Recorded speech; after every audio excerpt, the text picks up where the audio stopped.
com certeza, ao longo da história do pensamento, nunca o termo ética foi tão empregado. Nem mesmo quando ele foi inventado em torno de 350 a.C., ele foi tão recorrentemente utilizado como agora. E isso é muito recente. Basta lembrar que até 30 anos a palavra ética era exclusividade de especialistas e raramente saía dos muros da universidade. De 30 anos para cá, a trajetória desse termo é impressionante.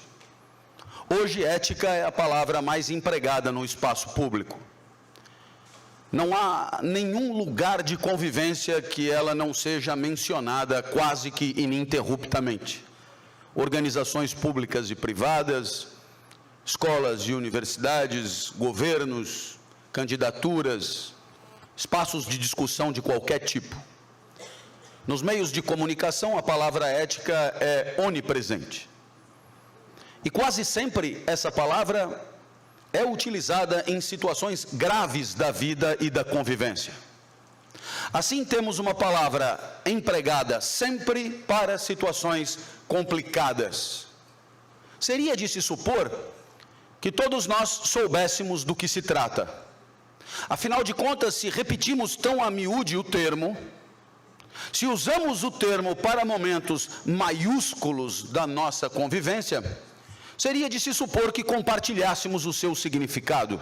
Seria de se supor que esse sentido da palavra fosse meio que óbvio para todos nós. No entanto, quando perguntamos para alguém do que se trata, já que você falou de ética, se importa em definir? O constrangimento do interlocutor é imediato. Outro dia, em palestra no interior de São Paulo, fui gentilmente recebido e apresentado pelo prefeito da cidade. Uma cidade grande, importante do interior. E o prefeito então relata uma história surpreendente. Disse que, graças à ética, venceu as eleições. Eu então imaginei que ele fosse sair com a mesma lenga-lenga de que ele é o único paladino da moral e todos os seus adversários canalhas asquerosos. Mas não foi bem isso. Ele estava no segundo turno das eleições, em desvantagem nas pesquisas, era o último debate, e o seu adversário o atacava com questões éticas. Ele nas cordas, sem ter o que responder, assim ele dizia, tirou uma carta da manga surpreendente e disse: já que você fala tanto de ética, dá para definir? O adversário se enrolou todo, não soube dar uma definição. Ele então tripudiou, disse que o outro não sabia do que falava, venceu o debate e venceu as eleições. E concluiu a minha apresentação dizendo: ainda bem que meu adversário não me devolveu a pergunta. A gente ri, eu acho que de nervoso. Afinal, como é que podemos ignorar um conceito de uma palavra que usamos o tempo inteiro, que serve para escolher governantes, abandonar cônjuges, trocar de amigo e de colaborador? Usamos ética o tempo inteiro. É esquisito que não saibamos do que se trata.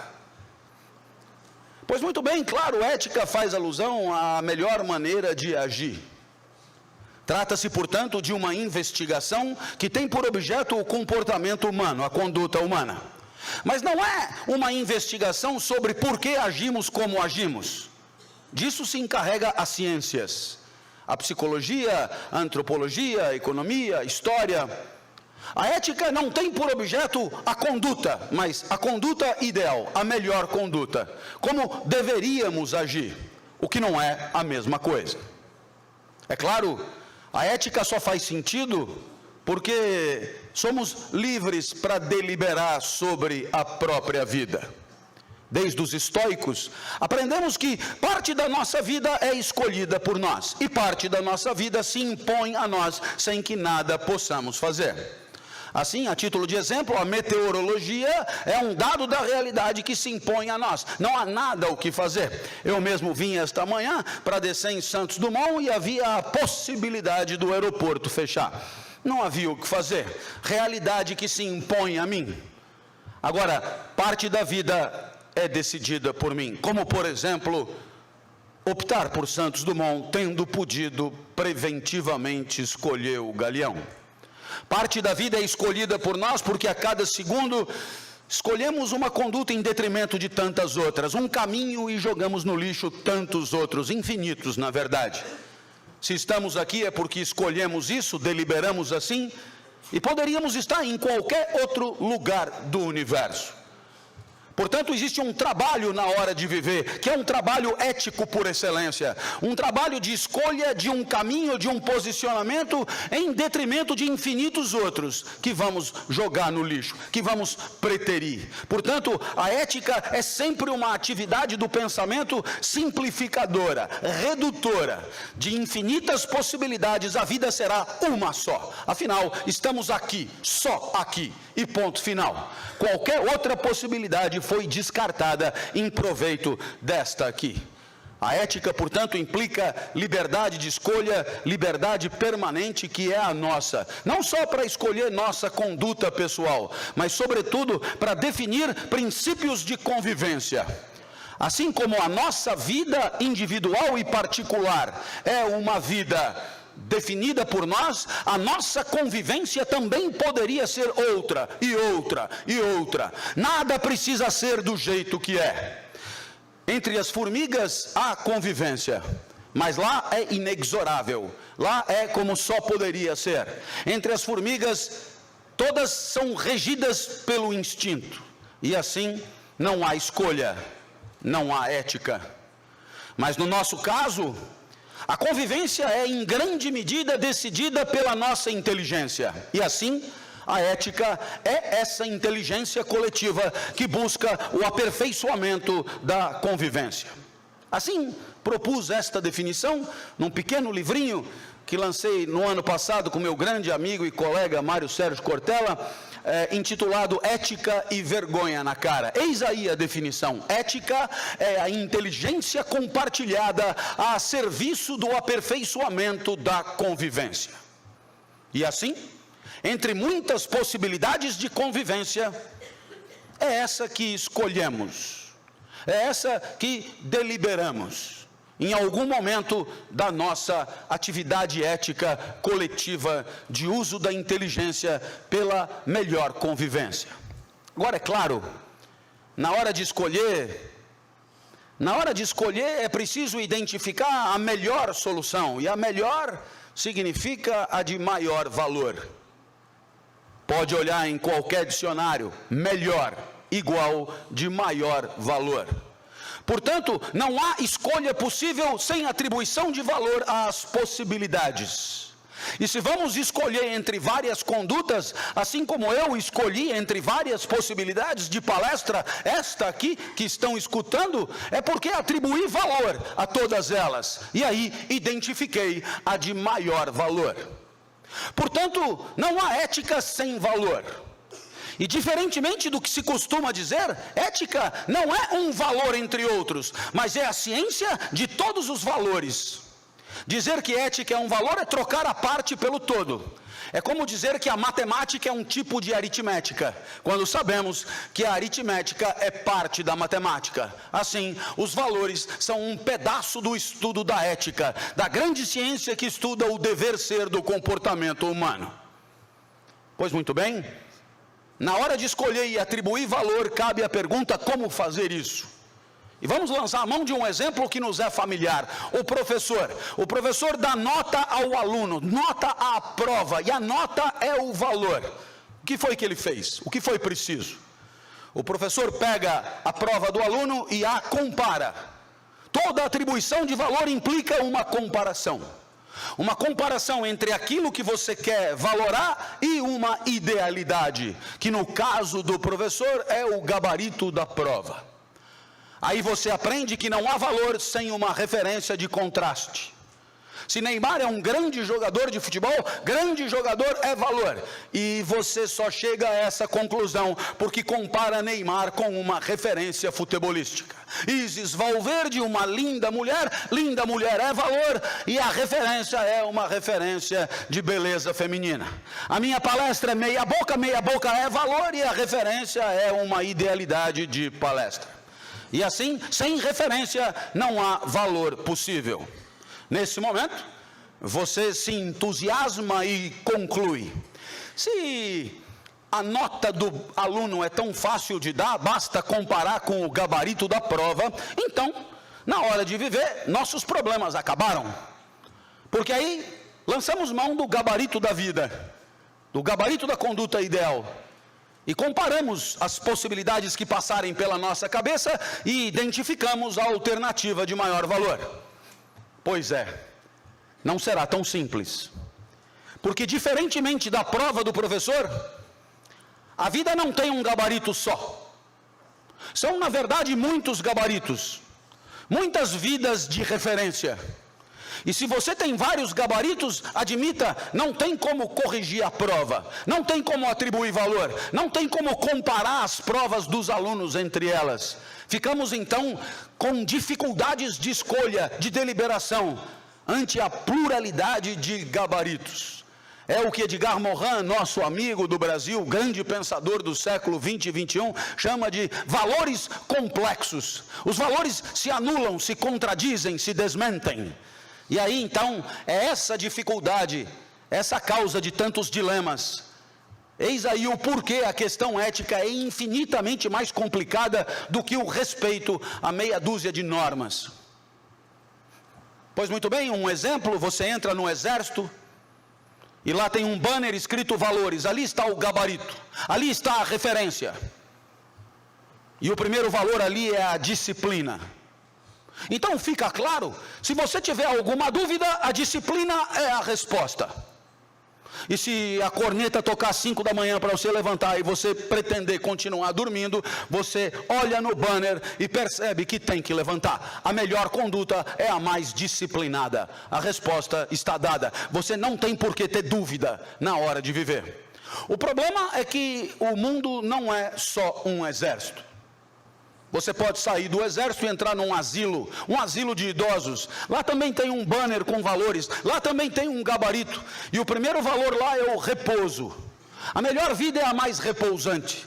A melhor conduta é aquela que permite a maior tranquilidade. Se alguma corneta tocar às 5 da manhã, os velhinhos nem ouvem, continuam dormindo até às 10. O repouso é a palavra de ordem.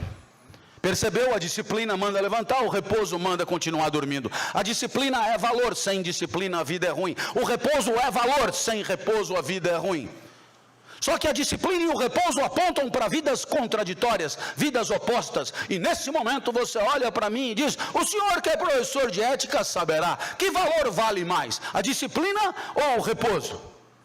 No exército talvez a disciplina, no asilo com certeza o repouso.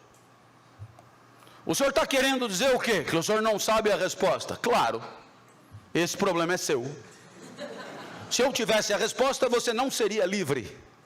Pare para pensar. Se eu viesse aqui e eu dissesse: você tem que agir assim, assim, assim, assim, eu estaria me desmentindo. A ética não seria a liberdade coletiva para definir como queremos conviver. Eu seria um tirano que escravizaria a todos.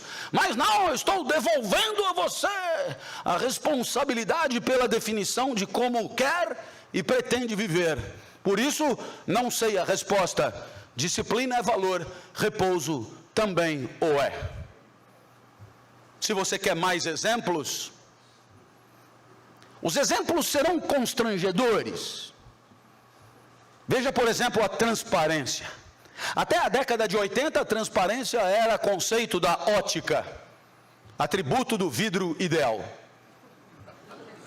Da década de 80 para cá, graças ao americano James Grunig, o conceito de transparência é importado da ótica para a ética. Surge a ideia da casa de vidro. Faça de tal maneira que todos saibam de tudo sobre todos o tempo inteiro, em qualquer lugar. Espetacular, transparência. De fato é um valor, de fato melhora a convivência, de fato diminui a hipocrisia, o cinismo, a mentira, os privilégios, a maracutaia. A transparência é um valor a considerar, ela é bem bacana, ela melhora a vida em sociedade. Viva a transparência!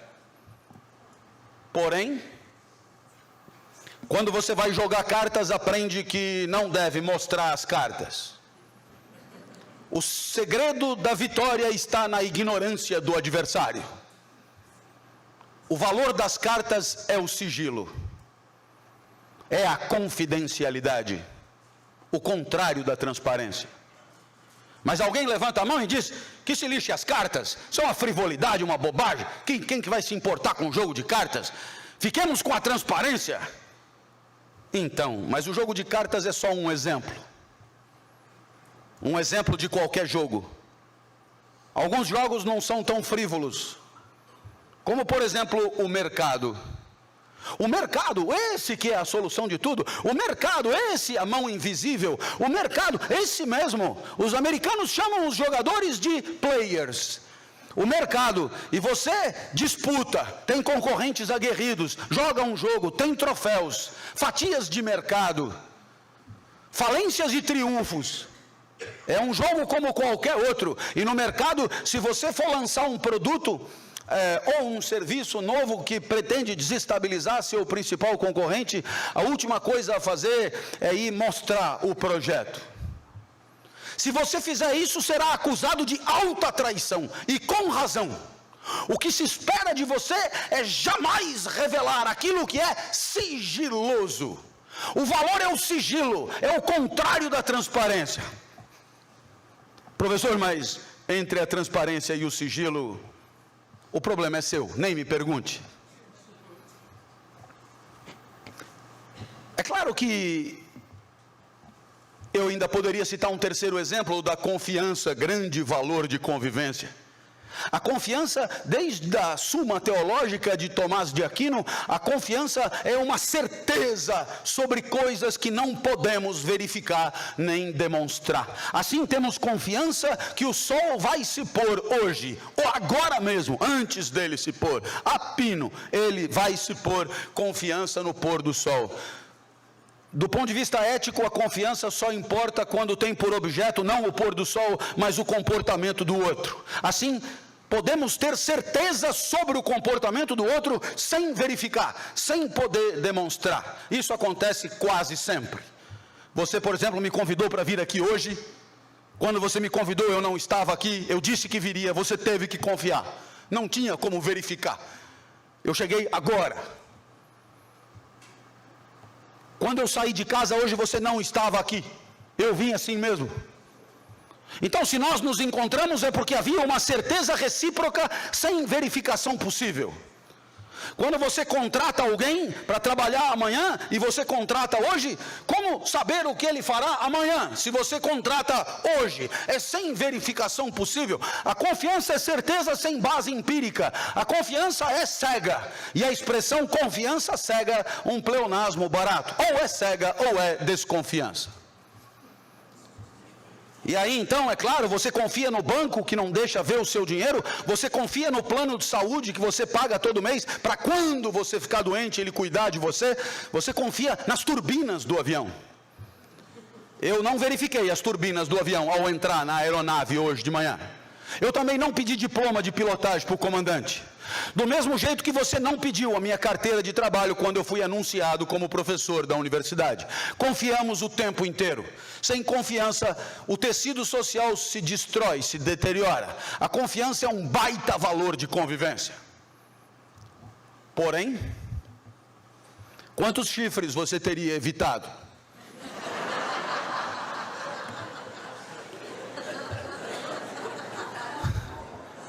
Quanto canalha, quanto mentiroso, quanto puxador de tapete, quanta gente inescrupulosa, quanta gente que faz o que diz que jamais faria, não faz o que diz que faria sempre.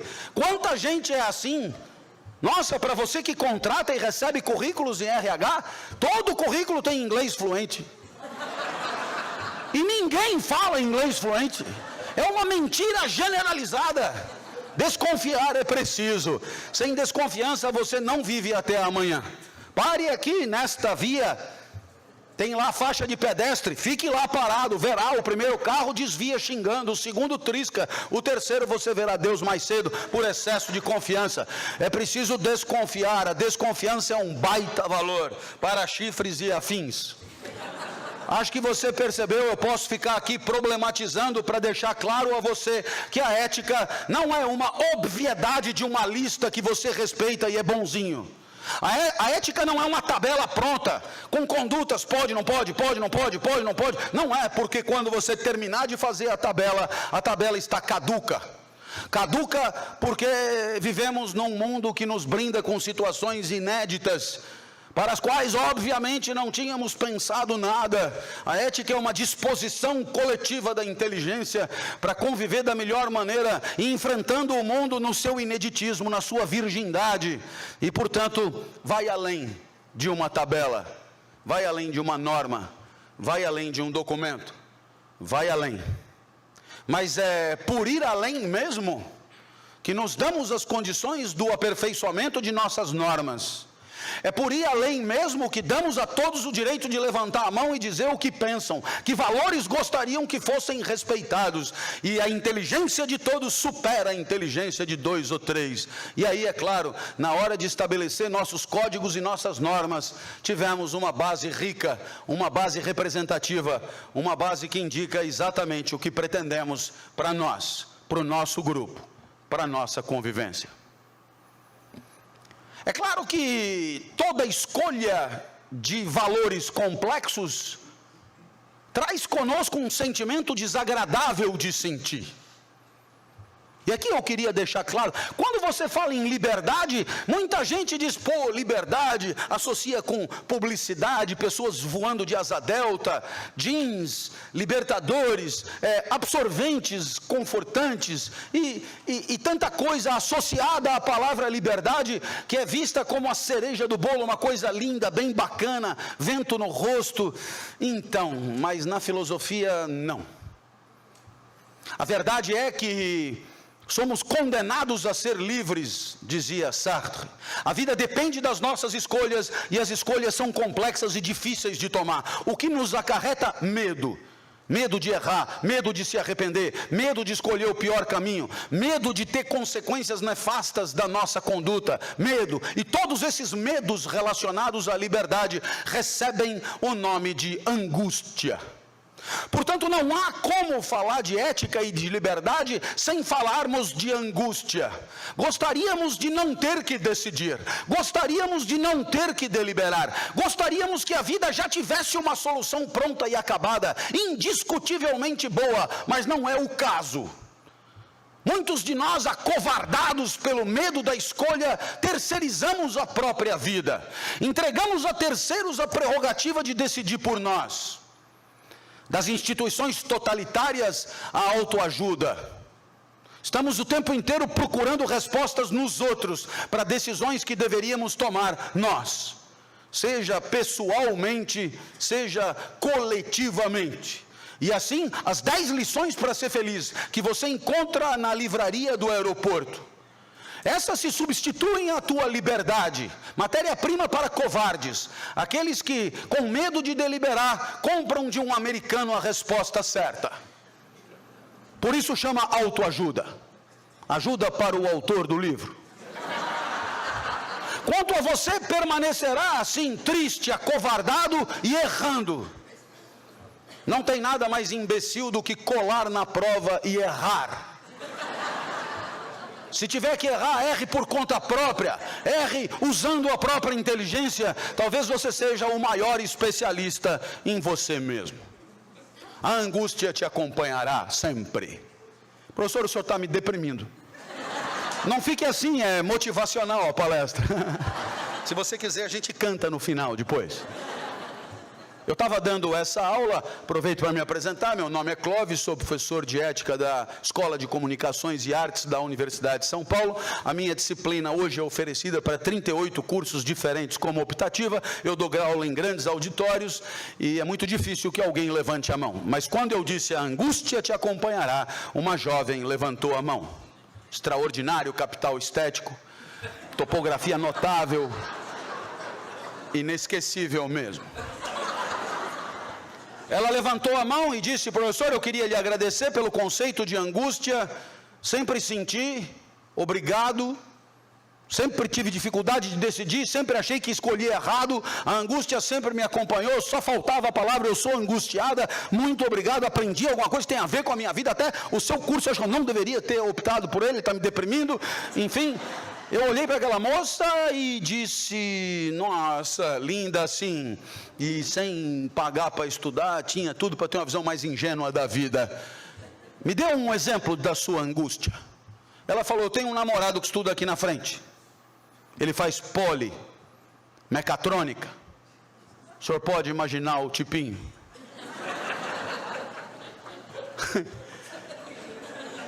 Se bem que andando por aí hoje de manhã, acho que não é o bom lugar para dar esse exemplo. O lugar fala, tipinho parecido, hein? Professor, eu gosto dele, mesmo assim. Aí em junho tem Corpus Christi.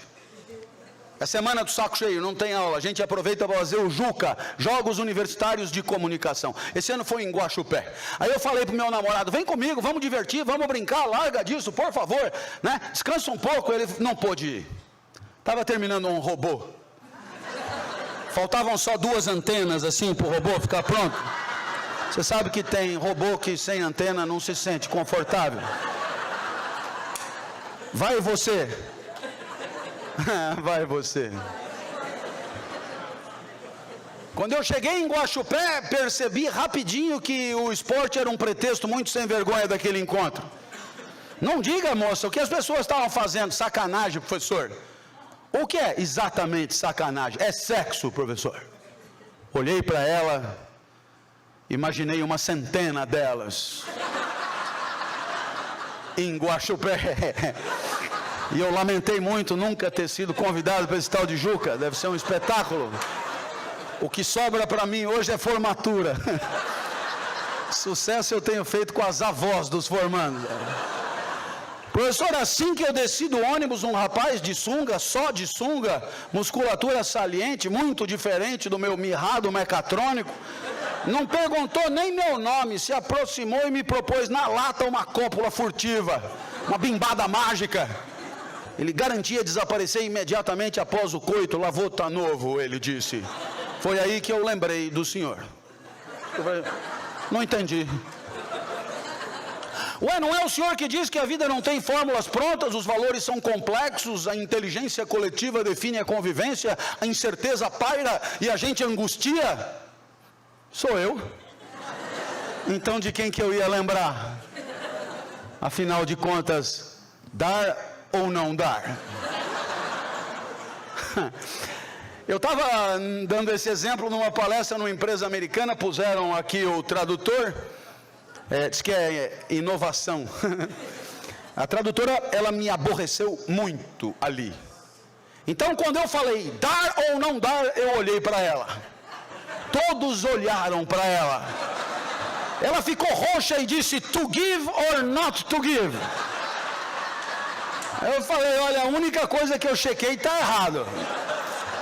O que eu quis dizer é to fuck or not to fuck. Os americanos adoraram, vibraram. Foi a única coisa que eles entenderam.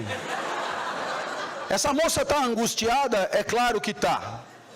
Afinal de contas, para resolver esse dilema entre dar e não dar, ela poderia lançar mão de um valor muito conhecido nosso, que é a fidelidade.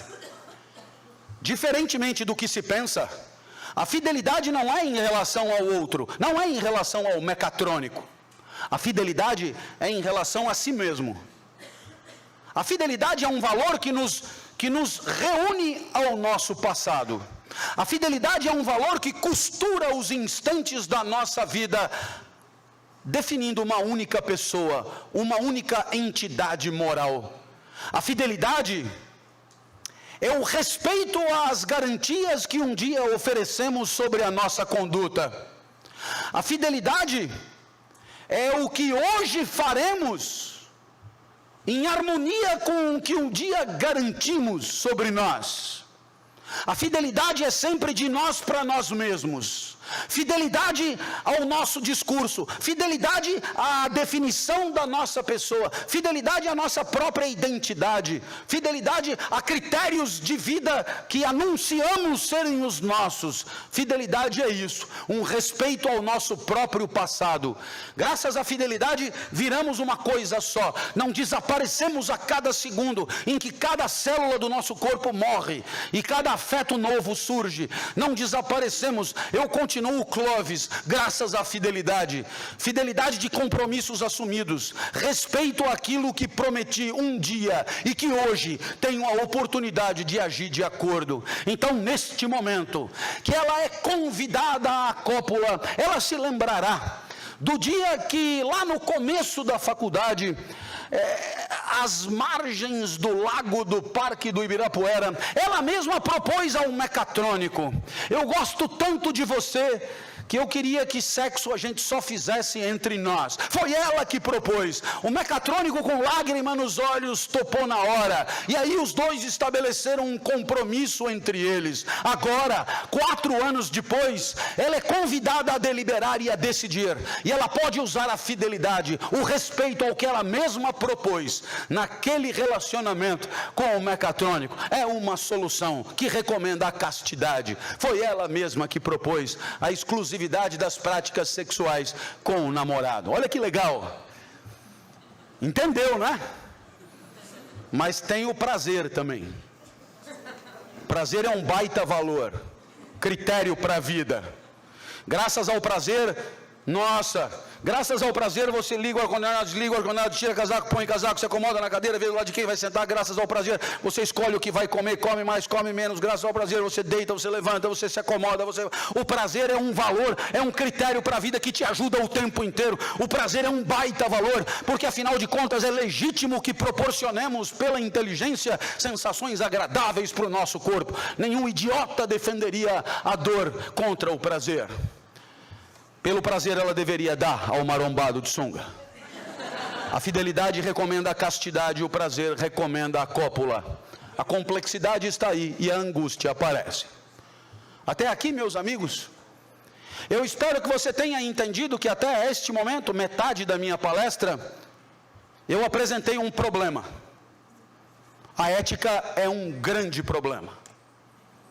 Se não fosse assim, já teríamos resolvido a convivência. Se não fosse complicado, não haveria dilema, não haveria saia justa, não haveria dificuldade, mas tudo isso existe, e só um trouxa acredita que vidas equivocadas decorrem apenas de gente sacana. Não, escolher o bom caminho o tempo inteiro exige fina inteligência, e às vezes é extremamente difícil discernir o melhor caminho. Entre esses valores, você continua perguntando: como é que eu faço agora? Entre confiança e desconfiança, entre prazer e fidelidade, entre disciplina e repouso, entre transparência e sigilo, como é que eu faço para escolher? É preciso do valor dos valores, é preciso de uma reflexão mais ampla e maior sobre o que tem que acontecer na vida para ela ser boa. É preciso ir um degrau acima, é preciso subir, é preciso se elevar. Afinal, o que queremos para nós? O que queremos para o nosso grupo? O que queremos para a nossa profissão?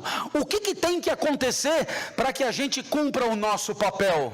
Então perceba, para que eu possa decidir entre esses valores, eu tenho que ter uma política de vida mais ampla, uma espécie de horizonte, que me explica para onde eu tenho que ir, porque ali está o tesouro maior, o mais importante. O que tem que acontecer na vida para a vida valer a pena?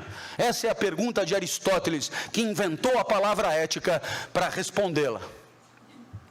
Acredite, a palavra ética foi inventada para responder a essa pergunta, porque no final das contas, você percebeu, temos que chegar a essa pergunta: o que é o bem maior da vida que deve ser buscado? Porque aí fica fácil saber se eu confio ou desconfio, sou disciplinado ou repouso e assim por diante. Então nós vamos oferecer rapidamente 3 respostas, mas saiba que há muitas mais. A primeira é a dos gregos, que inventaram a nossa maneira de pensar e inventaram a palavra. Aristóteles é o grande nome e ele tem uma resposta: o mais importante da vida é a excelência de si mesmo. Na hora da dúvida, na hora de não saber o que fazer, escolha o caminho que leve à excelência. A excelência é o bem maior. E nesse momento você se pergunta: mas o que é exatamente excelência? Imagine uma planta. Aquela muda pequenininha, você espeta no solo e a cada dia ela vai se encorpando, vai ganhando corpo. Ela tem uma potência e essa potência vai virando realidade, vai se atualizando, vai ganhando corpo e aí vira uma árvore frondosa. Aquela planta chegou no máximo que poderia chegar. Ela atingiu o pleno apogeu e o pleno desabrochar da própria natureza. Pode dar errado, se você plantar no lugar errado, vai encruar, vai miar, vai micar, não vai vingar, a natureza fracassará. Cada um de nós também tem a sua natureza. Haverá aqueles que desenham, os que cantam, os que correm, os que driblam, os que cantam, os que choram, os que interpretam, os que explicam, os que organizam, os que administram, os que calculam. Haverá de tudo. Haverá milhões de talentos, milhões de natureza. Então, o que caracteriza a nossa natureza? Alguma coisa entre nós é parecido porque somos todos humanos, e alguma coisa entre nós é diferente porque somos diferentes uns dos outros. Então, cada um de nós tem a sua própria natureza, e o desenhista pequenininho deve buscar a excelência no desenho. A excelência do desenho é a árvore frondosa, é quando a natureza alcança o seu apogeu, é quando a natureza dá certo, é quando a natureza triunfa. Assim, o pequeno cantor buscará a excelência no canto, o pequeno professor a excelência na docência, o pequeno matemático a excelência nos seus cálculos e assim por diante. Portanto, se você tiver dúvidas sobre como viver, se os valores parecerem complexos e a vida um grande dilema, busque a excelência de si mesmo. Sabe por quê? Porque ela é a condição da sua felicidade. Nossa! Isso é uma máquina de moer carne, né? Professor, e pode dar errado no nosso caso? Ai, se pode dar errado. Primeiro porque você pode passar a vida inteira sem saber qual é a tua praia. Afinal de contas, não é fácil descobrir a excelência no desenho num lugar que não tem lápis e papel. Não é fácil descobrir a excelência na música num lugar que não tem instrumentos musicais. Não é fácil descobrir a excelência de professor num país sem educação. Não é fácil, não é fácil. Não é fácil. E depois, mesmo que você saiba qual é a sua praia, a sociedade é sempre tentadora na hora de oferecer soluções facilitadoras da vida. Aquelas que chamaríamos de medíocres, você empurrará com a barriga. Você terá um prolabore razoável, você se instalará num lugar razoável, você ficará convivendo de maneira razoável, fazendo uma atividade de maneira razoável, e você morrerá razoavelmente. Terá passado em branco, mas não terá sofrido muito. É a promessa que a sociedade dá para quem não perturba muito. Fica aí, não enche, vê se não aborrece, esquece os sonhos de criança, né? Uma coisa tranquila, vai empurrando com a barriga, você vai encarquilhando, vai se tornando conservador, reprimido, encarapaçado, vai se aferrando às pequenas migalhas que a sociedade te dá em contrapartida pela sua fidelidade medíocre, e aí é bem bacana, você perdeu a chance da excelência, perdeu a chance da felicidade. Mas qualidade de vida, não é tranquilo? Se bobear, dá para comprar uma chacrinha, é bem bacana.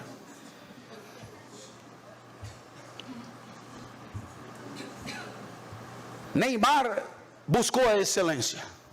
César Cielo buscou a excelência. E se você me perguntar por que Aristóteles pensava assim, em 2 minutos você vai entender. Ele achava que o universo fosse como uma máquina, finito e organizado. E como qualquer máquina, cada pedaço da máquina tem uma finalidade para a máquina funcionar. Imagine um liquidificador. Você tira um pedaço do liquidificador fora, 2 coisas, aquele pedaço não serve para nada e o liquidificador não funciona. Aí você pega o pedaço, devolve no liquidificador e agora aquele pedaço ganha vida, ganha sentido, ganha valor, ganha significado. Pois muito bem, no universo é um liquidificador. Chama cosmos. No cosmos o vento venta e não venta de graça, venta para refrescar. A maré mareia, o sapo sapeia. O vento tem que ventar para a chuva chover. A chuva tem que chover para a maré marear. A maré tem que marear para o sapo sapear. O joelho dobra e te permite agachar. O intestino peristalta te permite evacuar. O que o joelho tem a ver com o intestino? Isso eu percebi hoje no avião. Intestino funcionando, eu fui ao toalete e no corredor eu pensei, e se os joelhos não dobrarem? Chegou no toalete, arriei as calças e falei, vamos, dobra, vamos, coragem. Dobraram como tem feito nos últimos 50 anos e a evacuação foi possível. De pé teria sido um constrangimento. Joelhos e intestinos sempre trabalharam em parceria. Sempre funcionaram junto, como primos entre si. Um lança, o outro já está correndo para pegar a bola, impressionante. E aí,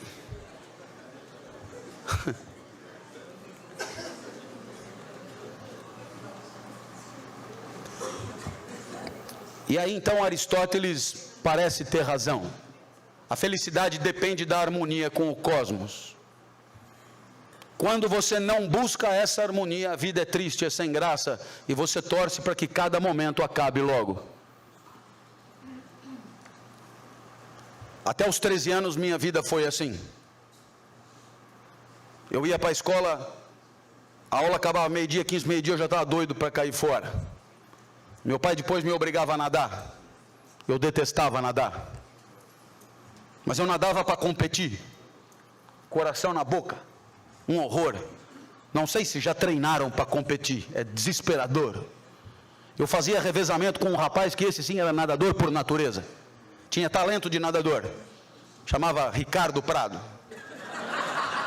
Aí você ria. Mas era eu que fazia revezamento com ele.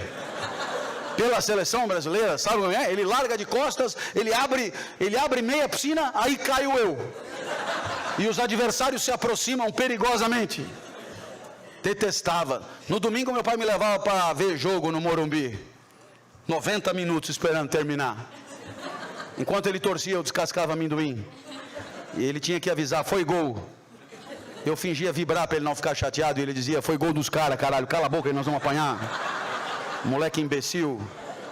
Meu pai também me levava em escola de arte. É tão legal a arte, não é?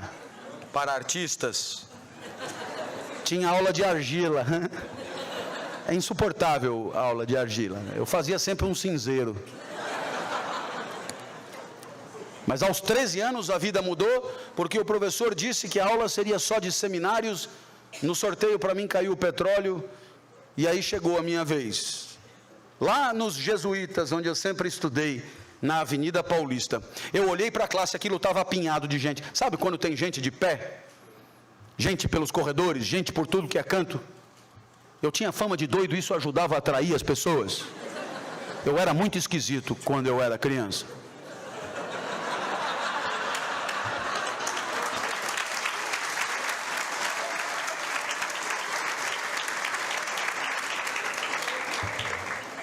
Quando eu vi aquilo abarrotado de gente, eu pensei, nossa, que legal. Pela primeira vez valeu a pena, eu não estava com a mochila pronta, eu não queria que aquele momento acabasse. E para ter certeza que ia demorar o máximo de tempo possível, eu não começava. E olhava para todos em silêncio. Os colegas se cutucavam, esse cara é mais doido do que eu pensava. O professor disse, comece, eu vou lhe dar 0. Eu tive que começar. Cheio de entusiasmo, eu falei tudo o que eu tinha lido. Mas eu falei rápido demais. Quando eu acabei, faltavam 50 minutos. E um outro colega disse, professor, deixa ele continuar falando, é tão legal o jeito que ele fala. E o professor disse, ele que fale, a aula é dele. Nossa, eu decidi então inventar sobre o petróleo. E aí eu falei, olha, o que eu disse até aqui está no livro, é só ler. A partir de agora eu peço que anotem. Porque o que eu disser não está escrito em lugar nenhum. Olhei para trás, vi que o professor arriou os óculos. Eu tive medo, mas eu não recuei. Não adianta nada ter petróleo no seu território se o petróleo não presta. Tem petróleo bom e tem petróleo ruim. Tem petróleo que não energiza nada. Da onde eu tirei isso, não me pergunte. Mas dando palestra na Petrobras, eles me garantiram que a intuição é perfeita. Tem petróleo ruim mesmo, eu já sabia. Então eu continuei. Todo mundo sabe, o melhor petróleo do mundo é o petróleo da Romênia. Começaram a anotar. Eu achei fascinante aquilo, esclareci, do norte da Romênia, claro, região da Sildávia. A Sildávia não existe. Eu tirei das aventuras de Tintim. Eu olhei para trás e vi que o professor balançava, ele devia estar pensando, não sei porra nenhuma, desse cara não pode estar zoando com a minha cara. Eu vi que era hora de quebrar ele no meio, e perguntei, o senhor sabia disso? Ele olhou apavorado e disse, não sabia. Eu falei, então anota para aprender alguma coisa. Nossa, na hora que eu mandei ele anotar as coisas que eu estava inventando, ele não reagiu. Eu falei, esse lugar é do caralho, velho. Aristóteles do meu lado aplaudindo. Perceba, foda-se se eu menti, se eu enganei. O importante é que eu procurei a excelência de si mesmo. Encontrei o meu lugar. A minha aula melhorou muito, não precisava lembrar de nada. Falei de petróleo na Ilha do Bananal, em Fernando de Noronha, em Madagascar, que vinha a cabeça. O colega disse, dá para repetir? Eu falei para você anotar, cara. Não lembrava de mais porra nenhuma que eu tinha dito. Terminou o seminário, vieram os aplausos frenéticos e um outro colega ainda disse, professor, deixa ele dar todos os seminários. O professor disse, mas ele só estudou sobre o petróleo. Eu falei, quem falou?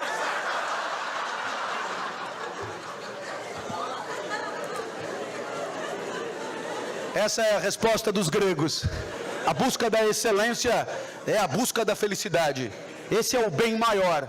Se você tiver em dúvida, saiba, a excelência de si mesmo é a única coisa digna que você deve perseguir ao longo da sua vida. Se isso não aconteceu, a vida fracassou, como a pequena samambaia que não virou uma grande samambaia. Bem, os gregos morreram, Aristóteles morreu, e o seu pensamento foi substituído por um outro paradigma, outra maneira de entender a vida, o homem, a relação entre os homens, o universo, com um grande líder, Jesus de Nazaré. E é claro que Jesus de Nazaré nos ajuda a entender por que não somos aristotélicos. Para Aristóteles, a natureza distribui desigualmente os talentos. Veja, por exemplo, a beleza, como é mal distribuída. Se você puser o Janequine aqui ao meu lado e perguntar quem é mais bonito, perderei de 0. Para vocês que riram, devem imaginar que eu não seja a única vítima dessa má distribuição.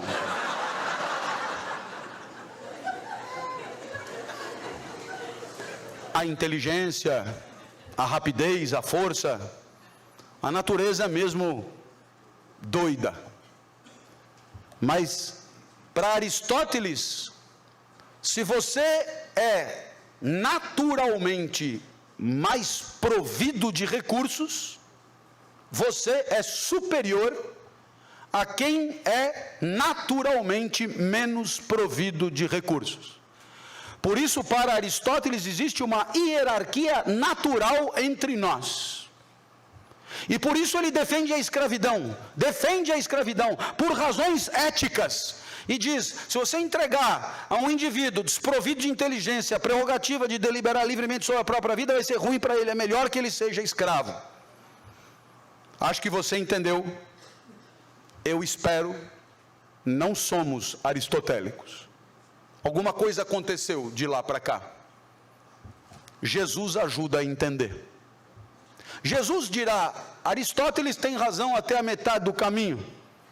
A natureza de fato distribui desigualmente os recursos. Mas isso nada tem a ver com o seu valor como pessoa. Ouça-me.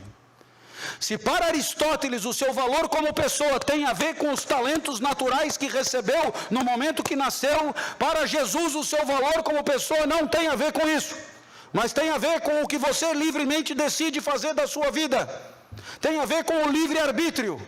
Tem a ver com o que você livremente decide fazer com os recursos de natureza que são os teus. É a tua escolha que define o teu valor. É a liberdade que define o quanto você vale, e não o talento. Assim, uma pessoa extremamente provida de inteligência pode ser um canalha, e alguém muito mais burrinho pode se candidatar a santo. Por quê? Porque o que importa não é o que você recebeu ao nascer, é o que você decidiu fazer com isso. Parábola dos talentos, em Mateus, em Marcos, em Lucas e em João. A liberdade é a palavra de ordem. E aí, é claro, Jesus passa a régua nas diversidades de natureza. estabelecendo a igualdade como marca registrada das nossas relações. Afinal de contas, não importa como tenhamos nascido, não importa os recursos naturais que tenham sido os nossos, a verdade é que num determinado momento o que importa é daqui para frente. Por isso, passamos a régua, somos iguais perante Deus primeiro e depois perante a lei na sequência. É claro que falta ainda a substância da ética de Jesus, porque se o que importa é o que eu decidi fazer da própria vida, para onde que eu tenho que ir para que a vida seja boa? E no lugar da excelência, arete em grego, Jesus proporá o amor, agape.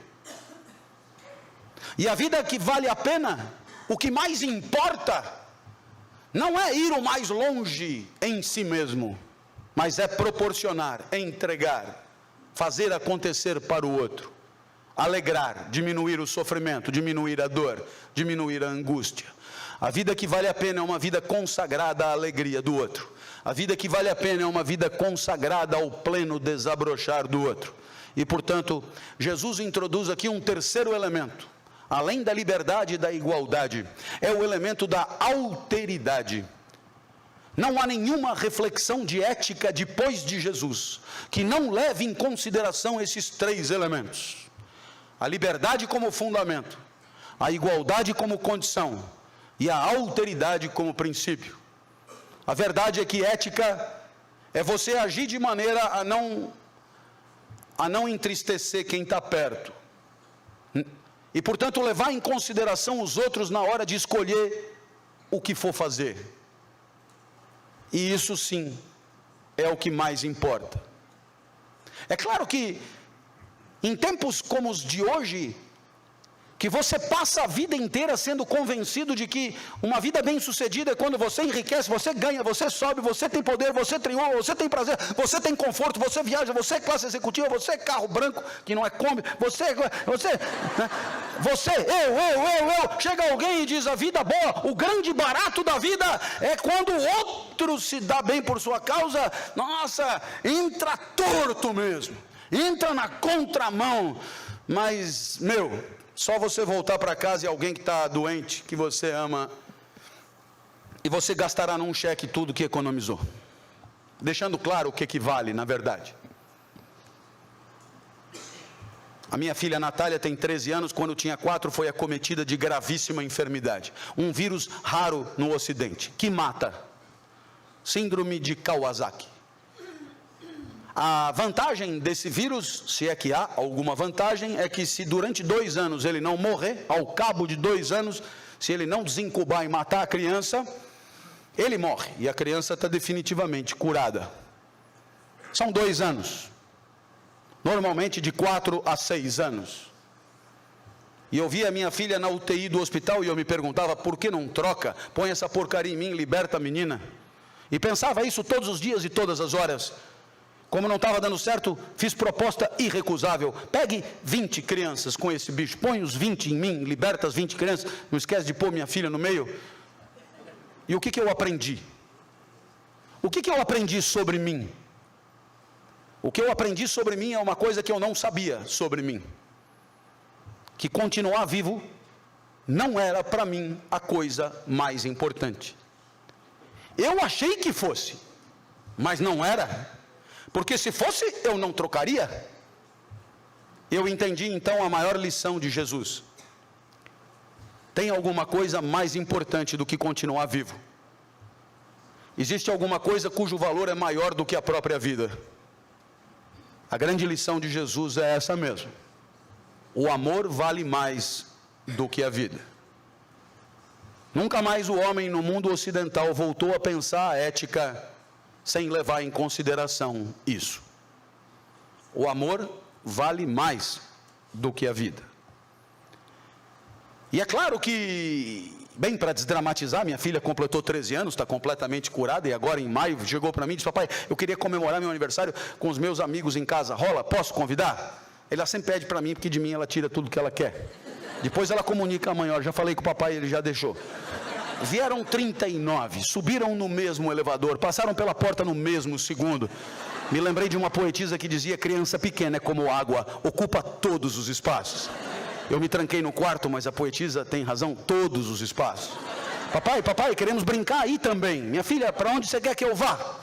Você não gosta tanto da padaria? Vai à padaria, espera lá, leva o celular que eu te chamo. Eu te pergunto, que espécie de idiota passaria 3 horas de sábado numa padaria, esperando que uma criança o autorize a voltar para sua própria casa? Esse idiota sou eu. Esse idiota somos nós, que um dia entendemos que o sorriso da criança amada vale qualquer coisa, muito mais do que 3 horas na padaria. Eu voltei para casa, minha filha é muito legal, virou para mim e disse: papai, eu queria te agradecer, eu me diverti muito, obrigado por ter deixado. Logo os olhos encheram d'água e ela então continuou, inapelável: eu queria te dizer mais uma coisa, eu adoro ser sua filha.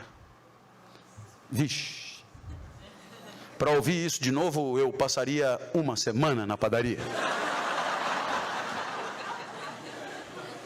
E se você está pensando assim, seus exemplos são devastadores, a lição de Jesus ficou clara, mas isso aqui é trabalho. Eu sou professor há 30 anos, o que me autoriza a aposentadoria neste ano. Professor há 30 anos, e há 30 anos me perguntam por que escolhi a profissão de professor. E eu costumo brincar, tem muita gente que diz: Freud explica, pois eu digo aqui: Jesus explica. Se a vida boa, a vida classe A, a vida digna é a vida dedicada ao outro, se o grande barato da vida é gastar cada caloria, cada joule em nome do outro, a minha profissão é espetacular. Tudo é pelo aluno, tudo é para o aluno, tudo é em função do aluno, nem salário tem. É o aluno que aprende, é o aluno que se forma, é o aluno que capacita, é o aluno que se prepara, é o aluno que vai, é o aluno que volta, é o aluno que confia em você, é o aluno que tem como referência, é o aluno, é ele que avança, é ele que vai, é ele que chega, é ele, e você ali, um trampolim da carreira daquele que você ou ama, ou está na profissão errada. Claro que eu falei do professor porque é o que eu conheço, mas vale para qualquer profissão. Porque trabalhar é quebrar o galho de alguém, admita. Trabalhar é melhorar a vida de alguém. Trabalhar é diminuir a dor de alguém, diminuir a angústia de alguém, diminuir a insegurança de alguém, diminuir o desconforto de alguém. O sentido do trabalho está no outro, é evidente. Trabalhar é quebrar o galho de alguém com conhecimento de causa. Trabalhar é quebrar o galho de alguém com método. Trabalhar é quebrar o galho de alguém sabendo o que está fazendo. Mas é quebrar o galho de alguém, é melhorar a vida de alguém. E para aqueles que continuam trabalhando em nome da própria riqueza, espero que um dia se deem conta que não precisam jantar 5 vezes na mesma noite. Muito menos de 5 veículos para fazer o mesmo deslocamento. Jante só 4 vezes, vai te fazer bem. E tenha companhia feliz do teu lado de quem não estava esperando comer. Vai ser bom para você. Lição de Jesus de Nazaré. Bem, meus amigos, espero que tenham se dado conta que para Aristóteles o grande barato da vida é a excelência de si mesmo. Para Jesus é uma vida dedicada ao outro. Eu espero que você tenha se dado conta que quando falamos em ética hoje, nós na verdade estamos falando de uma coisa relativamente simples de conceituar.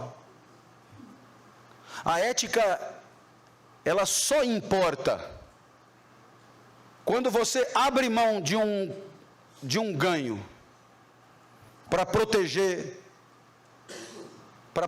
o outro. É só isso. A ética é a busca coletiva da convivência que define princípios, e ela só tem relevância quando você percebe que para obter uma facilidade, uma comodidade, um ganho, você vai ter que agir de maneira a agredir a convivência, e aí você não faz. Você abre mão de ganhar em nome da preservação do bom conviver. Porque se porventura você resolver fazer assim mesmo, se porventura você resolver garantir o próprio ganho em detrimento da convivência, a isso eu denominei canalha. em livro publicado este ano, com meu grande amigo e grande pensador capixaba, Júlio Pompeu, coordenador da Faculdade de Direito da UFES e secretário, ilustre secretário de Direitos Humanos do Estado. Somos todos canalhas. A canalice é isso. Para oferir um ganho pessoal, uma simples comodidade, você agride a convivência rapidinho. E aí você está e para em fila dupla para ir comprar uma coisa ali, não tem vaga, é só 2 minutos. Tem 2 pistas, uma você bloqueia, fica só a outra. E aí o trânsito se avoluma, é uma questão de 5 minutos, só isso. Então você faz triunfar a própria comodidade em detrimento da convivência, sabendo que está atrapalhando a convivência, mas enfim, não é, poxa vida, é rapidinho. E assim, dessa singela prova de canalice, você pode pretender ganhos maiores. Sim, ganhos maiores. Ganhos maiores aonde você faz seu aquilo que é de todos. Ganhos maiores quando você frauda a confiança depositada em você em nome de vantagem pessoal. Ganhos maiores, quando você que deveria deliberar em nome da sociedade que a você entregou o mandato, você age em nome de si mesmo e de quem te aborda para ganhar ainda mais. Por isso, corrupção, tanto quanto colaboração, coabitação, cooperação. Corrupção é a ruptura da sociedade operada por mais de um. Quando 2 se articulam contra o resto. Quando 2 ganham, obtêm vantagens e benefícios, destruindo o tecido social, destruindo a confiança nas instituições, destruindo a convivência. A ética é isso. É essa tensão permanente entre a convivência e a canalice, entre a defesa dos interesses de todos contra as vantagens de cada um. Uma sociedade eticamente bem preparada é uma sociedade habituada a identificar princípios de convivência. Uma sociedade competente para ensiná-los a seus jovens. Uma sociedade que consegue deixar claro que qualquer ganho canalha tem como consequência a deterioração do tecido social, voltando, portanto, para si, para quem mesmo teve vantagem, essa pecha, essa responsabilidade. Quando você age de maneira canalha, destruindo a confiança nas instituições, você está destruindo a sociedade que deixará para seus filhos, destruindo o terreno de convivência aonde habitarão aqueles que você mais ama. É preciso ser muito idiota para oferir vantagens assim e destruir o mundo de todos. Uma sociedade eticamente bem preparada consegue anular iniciativas canalhas antes que produzam os efeitos indesejados que costumam produzir. E é por isso que eu digo aos meus alunos no primeiro dia de aula, só a primeira aula é obrigatória. Nessa primeira aula vamos discutir como queremos conviver. Atividade ética número 1. Vamos definir princípios de convivência. Depois, volta se quiser. Quase todo mundo volta. E alguns ainda trazem a mãe. Professor, eu voltei para casa, contei para minha mãe como foi a primeira aula, minha mãe não acreditou, trouxe para ela ver, dá para ela entrar? Deixa eu ver a mãe primeiro. O que o menino queria mostrar para a mãe? O que nós prometemos. E o que nós prometemos vale tanto que chamamos de valores. Eu prometo aguerrimento didático, é a única coisa que eu prometo. Eu não prometo genialidade nem brilhantismo, que eu não tenho, mas aguerrimento eu prometo. E cada vez que eu me exaltava, o menino cutucava a mãe, olha, eu falei. E a mãe sorria. Na terceira aula a mãe trouxe a irmã, melhor do que ela ainda. Você costura relações de confiança quando você é fiel aos valores que afirma respeitar. Eu vou repetir. Você costura relações de confiança toda vez que você é fiel aos valores que afirma respeitar. As aulas hoje são assistidas na internet por em média 60 mil pessoas. É um Maracanã lotado toda quinta-feira para ver aula de ética. Parece um sonho, mas é só fidelidade. Uma senhora de uma liga de senhoras religiosas me ligou. Professor, eu sou sua aluna do programa de terceira idade faz tempo. Queria tanto te convidar para dar uma palestra na nossa liga. O senhor viria? Com muito prazer, senhora. Professor, eu sei que o senhor é um profissional, mas o dinheiro que a gente arrecadar vai todo para as crianças com câncer. Tudo bem para o senhor? Com muito prazer, senhora. Só mais uma coisinha então, professor. Não é nada pessoal, eu adoro o seu jeito, mas tenho umas amigas mais idosas do que eu. Pensei, nossa, elas vão conseguir chegar, elas já moram lá. Não dá para o senhor pegar leve, dá uma maneirada, pega leve na energia, nos exemplos, na sacanagem, nos palavrões, não custa nada, vai assustar as meninas. Dá não, dona. É que eu sou assim. Esse valor é inalienável para mim. E depois pensa em quem vai comprar os ingressos. É todo mundo que adora o senhor, vai bombar, o senhor vai ver. Será que essas pessoas que vão comprar os ingressos, elas esperam que eu dê uma aula xoxa, morna, esgarçada, sem tesão, sem viso, sem emoção? É isso que elas esperam? Não. Então por que nós vamos traí-las? Avisa aí suas amigas higienizadas. Se quiser ajudar as crianças com câncer, vai ser com caralho e tudo.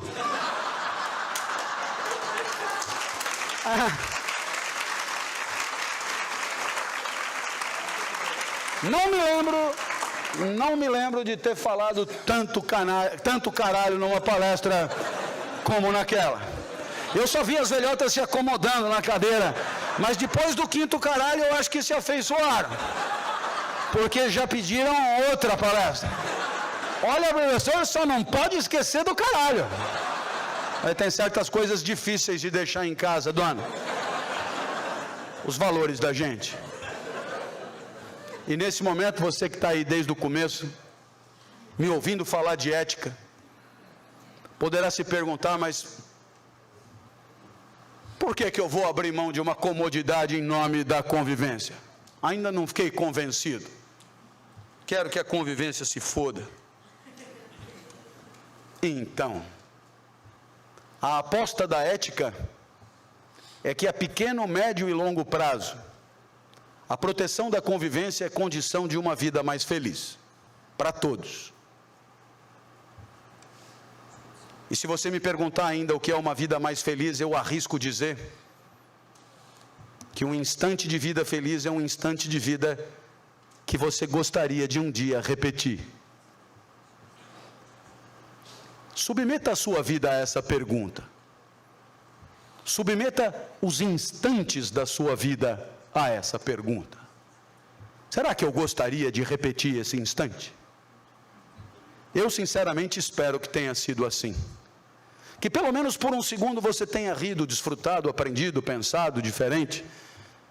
Tenha pensado em trazer a mãe, o filho, a internet, enfim. Se alguma dessas coisas aconteceu, admita nesse segundo aí, você foi feliz. Tivemos uma convivência feliz. E se eu sair de casa cedinho, a minha única meta, aliás, eu acho que essa é a única meta, a meta das metas, proporcionar a alguém que eu não sei quem é, um mísero segundinho de felicidade. Aquele que, se Deus permitir, um dia repetiremos. Muito obrigado e até a próxima, se Deus quiser.